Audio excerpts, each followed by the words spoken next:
Un viaggio nel giornalismo dentro la notizia sotto i suoi vari aspetti, dalla carta stampata al giornale online, dalla televisione alla radio, ma anche passando attraverso i social con il grave pericolo di incorrere sempre più spesso in tante fake news.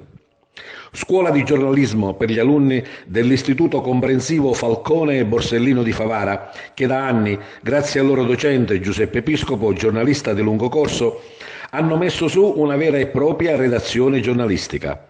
L'Albero della Falcone e Borsellino, un bellissimo laboratorio non solo di giornalismo ma anche di cultura e socialità.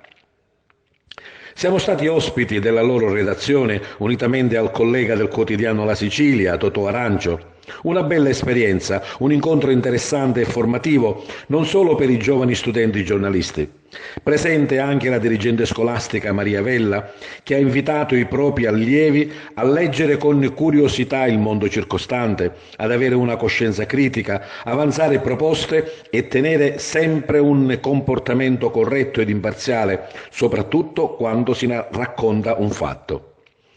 Noi giornalisti abbiamo incontrato gli alunni parlando delle nostre rispettive carriere, una carrellata di ricordi, di incontri importanti, di interviste e anche qualche scoop che ha incuriosito e non poco gli attenti alunni giornalisti.